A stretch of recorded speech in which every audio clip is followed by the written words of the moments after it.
Alrighty, folks, as I have shared in the past, Lennar is changing the game. They have created Lennar Marketplace, which is a focus on investors. We've shown the site, we've talked about it, but now we've gone a step further in even talking with Lennar Mortgage because, yes, they're not only putting out a marketplace to potentially buy one of their new homes as a rental, but they potentially will also help you with loans. I have a quick disclaimer to read, and then we will get into the show. This episode is for general education purposes only and does not constitute a loan officer, credit decision, or financial advice. Mortgage terms and eligibility vary and are determined through the full application process. Now, with that disclaimer out of the way, let's talk about what is possible. Nate, how you doing? Welcome back. Good to see you. It's been a while. Great to be back on. Absolutely. And Chase, you are a brand new member to the show. Why don't you introduce yourself? What do you do for the great organization of Lennar? Absolutely. I'm a division manager. I run the team of originators here in Houston, Texas. Oversee all the operations for our mortgage team here for the division. Got about 30 loan officers on my team and been with the organization 10 years. So very happy to be on the show. Very cool. And as I've shared in past videos, I think Lennar as a new home builder has really changed the game. The Lennar Marketplace has been out, my experience, almost a year.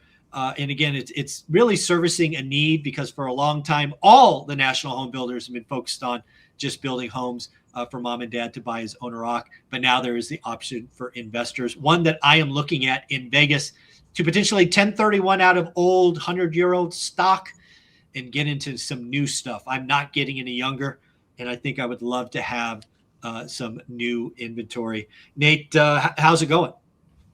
It's going well. I think we continue to be pleased with the response we're getting with this marketplace. We are constantly trying to evolve as we do it, adding new features, where you have focus groups, we're taking investor feedback. We don't presume to know exactly what they all need every time and how we position our information. So we are just every day, how can we make this better? So we're hopeful that your users can provide that feedback and we can just keep making a better experience for them. Yeah, folks, at the end of the day, as always with all my videos, if you have questions or comments, leave them below. And who knows, they may become a topic for a future episode. But Chase, given you are new to the channel, let me just ask you some softball questions. Let's get this party started. Why don't we just, kind of highlight what is a DSCR loan, kind of at a high level, and why is a DSCR loan potentially interesting to a real estate investor? That's a great question. Like you said, it's kind of a little bit of softball, but if anyone's watching the channel that hadn't heard of it before, broadly, right, that's a non-QM loan, which means it's going to be outside the purview of Fannie and Freddie, so they can do some pretty cool things. And I assume that a lot of people have gotten a mortgage before, and they are familiar with the term debt-to-income ratio. Well, with a DSCR loan, we toss debt-to-income ratio, right? It no longer exists. We're just doing debt service coverage ratio, in which what we're looking at is the proposed rent for the subject property versus what the monthly payment is on that property. Generally, 1.0 or higher is a good thing. Below that, there's going to be some different, overlays between lender to lender. But instead of just going out and getting an appraisal where we're checking 5-6 comps for the price, we're also going to be looking at 5 to 6 comps for rentals in the same area and putting together a proposed rent on what we think the market will take for that. And then the lender just wants to compare that to what the monthly payment is. Some of the cool things that come with that are going to be that we've seen in the space are going to be like, you can invest in the name of an LLC. Fannie and Freddie won't allow that. You can do it after closing, but my understanding it's a giant pain. And in the non-QM space, you can do stuff like that, which for a lot of investors is a non-negotiable in my experience. They've got prepayment penalties, which would allow you to get a lower rate a lot of times, or at least reduce the points. Interest-only options, which I think you can probably speak to that a little bit. If you've got someone that's buying their first-time investment property or is really looking to cash flow, that may be an interesting angle to look at. And it can help with qualifying sometimes too. And recently we've seen 40-year mortgages pop up in this space. So that's like a 10-year interest-only up front and 30-year full AM after that. Yeah, my audience will know we have plenty of non-QM lenders on the channel, 3, 4, 5 years. And non-QM space is really evolving because it really is meeting a need of the market, i.e. a DSCR loan above 1 is 1.2, 1. You also have asset depletion. You now have these 40-year mortgages, right? 10-year IO and then 30-year fixed after. You're really removing that adjustable rate mortgage risk. And it's a very interesting market to watch evolve. The DSCR doesn't really have the handcuffs of traditional conventional loan where you like push button approved, right? Approve eligible. It really is just a completely different underwriting, completely different evaluation. Is that fair? Oh yeah, absolutely. The different wholesalers and correspondents out there, they're going to have their own guidelines. They're colored a bit by Fannie and Freddie, right, on some of the basic stuff. Sure. But a lot of other things, they can go way outside the box. Yeah, Nate, we may get you involved here in question number 2, but we'll throw it to Chase. Why do you think investors are intrigued by the flexibility or options provided by a DSCR loan? So one thing that we see a lot is going to be someone, let's say, I don't know, someone on this call may have had 170 investment properties at one point. I'm sure the tax returns were not fun to work through. No, they're not fun to work through. But say even if you just have 7, right, you're going to have management expenses, you're going to have cleaning fees, repairs, things like that, right? So Schedule E or your 1120S, 1065, whatever it may be, it's going to have some losses on it. Well, on a regular conventional loan, like that goes into your debt to income ratio. So just because you've got a great W-2 job, all the money in the bank, great credit score, you may not qualify. Or you've got a unique income situation where it's just totally off the wall. Fannie and Freddie aren't going to touch it. Or someone that's self-employed and maybe writes everything off. Those things don't apply here, right? Yeah. So that's a big thing. And the other things we talked about, the LLC, the prepayment penalty, the interest only, those are just tools that come with this loan that you can't get in the conventional space. Yeah. One of the things that I highly recommend is if you are a borrower, that doesn't really fit inside the conventional box, or you tried it and it didn't work, right? That didn't get approved eligible. I think you got to reach out to mortgage providers to really look at the options, because there is no standard, right? The ability, the DSCR space, my experience as a user of it, what I can get today, in some cases wasn't even available a year ago. And I'm sure what I can get next year may not be available today. What I mean by that is if this is intriguing to you, reach out to a mortgage professional to see what's available today. Is that fair? Is the landscape changing that fast? Constantly. We're getting updates to the handbooks all the time. And there's money flowing into this space, which allows more flexibility for these lenders. Like you said, you've seen it evolve over the years. Yeah. And the more that flows into that space allows for more flexibility. Yeah, very cool. Well, Nate, let's bring you into the conversation so Chase and I don't just dominate this thing. When you're talking to prospective buyers, investors in the marketplace, I'm just curious, do a lot of us come with lenders in place? Do a lot of us need I have no idea. Are people just buying cash for these things, or what's going on? Yeah, it's a good question. Financing is the #1 topic that comes up with investors. Obviously sometimes there's the usability, some basic questions, but the most consistent inquiry is what are the financing options? It's very clear that there's a need, and there's really an educational curve there. Some people on the marketplace buying their first investment property, and so we found that there's a need, and there's something that's resonating there too, and what's being offered. So we just continue to lean into that. You see it on the marketplace. There's educational content. There's an investor concierge that we've brought on that's able to help direct inquiries and help get answers. But financing is right there at the top of the list. Yeah. One of the things, again, for my channel, my experience, my audience will know that I hate adjustable rate mortgages. I think adjustable rate mortgages in the residential space were the cause of the GFC, right? The liar loans, the NAGAM loans, all of this toxic stuff, which in many cases is not even legal anymore. So my hope is any one of my followers or viewers are basically looking to cash flow day one with 30-year fixed rate debt. That said, ARMs are making up roughly 10% of the marketplace, if you believe MBA, Mortgage Business Association. I'm curious, Nate, maybe this is for you, maybe this is for Chase.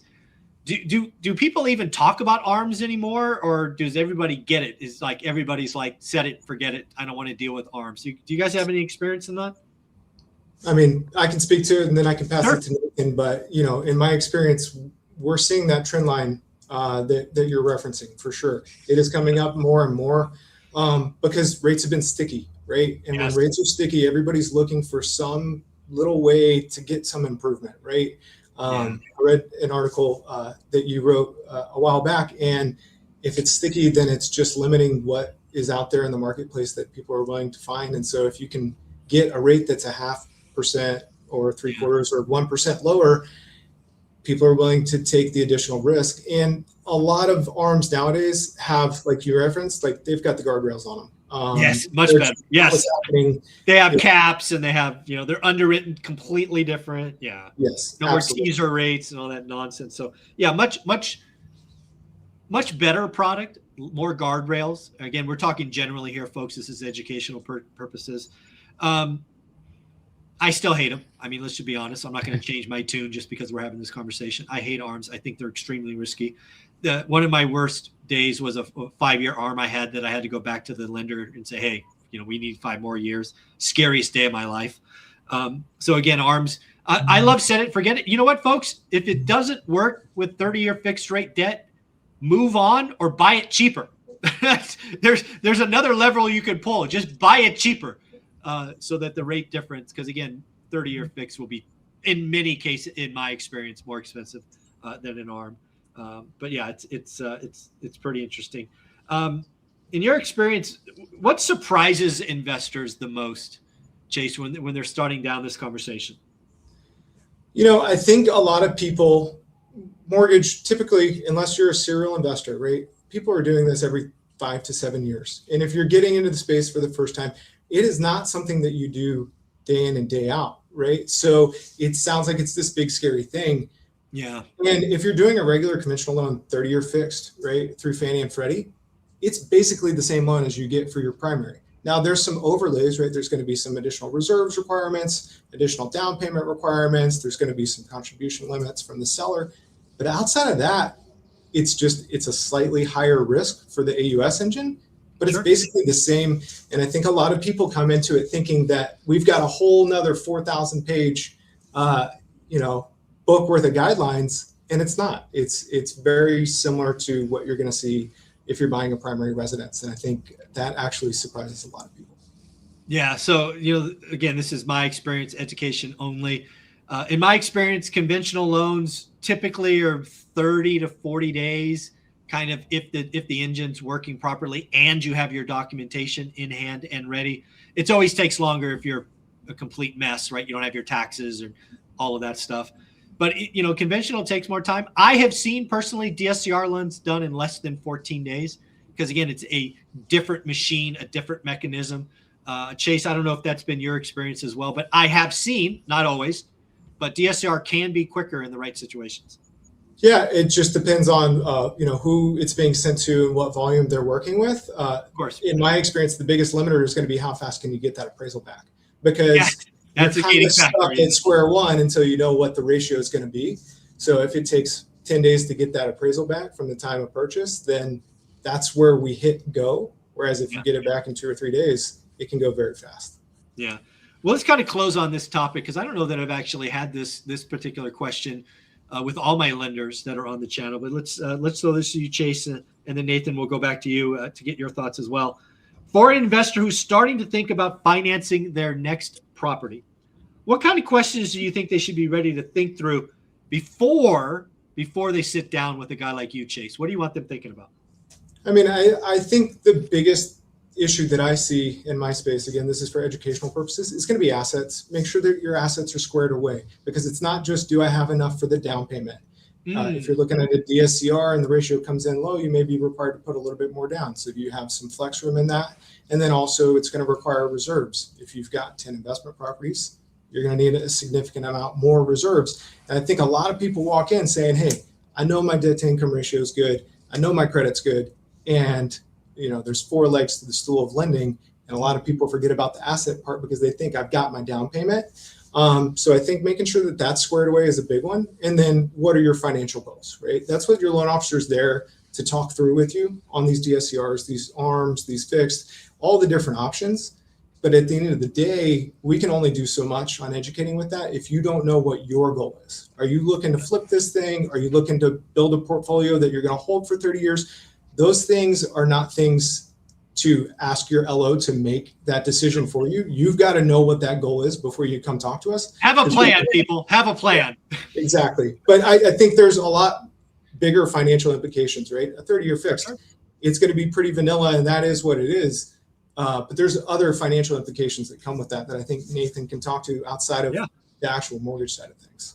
Yeah, again, Nathan, I think this is a really interesting conversation because, at least these are my words, not your guys.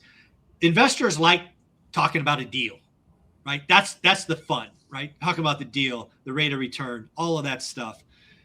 The mortgage, that's kind of often an afterthought. But I'm curious, Nathan, when you talk to investors and they're getting excited, what kind of questions do you hope they're thinking about as far as getting the debt, getting the mortgage?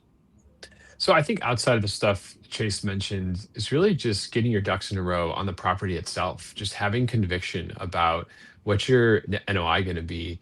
Have you really gone through and thoroughly analyzed the rental comps? You're not just, taking one here and one there, 5 miles away. Like, really be thoughtful about what you're pulling in. Honestly, that's where we spend a lot of time in the marketplace. There's a whole section that just pulls in your rental comps. It's tailored towards newer construction, so you're getting better comps. It's trying to show you locationally where you are within that 2-mile radius of where those rental comps are. And so just spend that extra time, especially if you're doing a DSCR. You're looking at where you're going to be on that ratio. You want to make sure you have conviction about that rent, so the appraiser doesn't go out and come back with something totally different. So we've tried to take that institutional quality rental data and make that available to the everyday investor. And so I would say that's certainly front and center when you do your analysis, is make sure you get that rental piece right. A lot of these communities are in HOAs. You want to make sure that you have all of the carrying costs accounted for. There's no misses on that front. So you go to loan table and realize you have to come out of pocket because there's some misunderstanding on what the overall economics are. Again, we try to bring all that in one spot, so it makes that process easy. But I think that's a big focus for us, is trying to make that as accessible as possible. Yeah, the more information, the better. Yeah, definitely run your numbers. Be certain about the numbers. Don't get a single comp and be done with it. Also, please don't forget HOAs, right? Don't buy an alligator, meaning negative cash flow, because you forgot an expense. That's not okay, buyers. You got to be better than that. So make sure you got all the costs. And if somebody wanted to check out, are we still sending them to investor-marketplace.lennar.com? Is that the right place to go?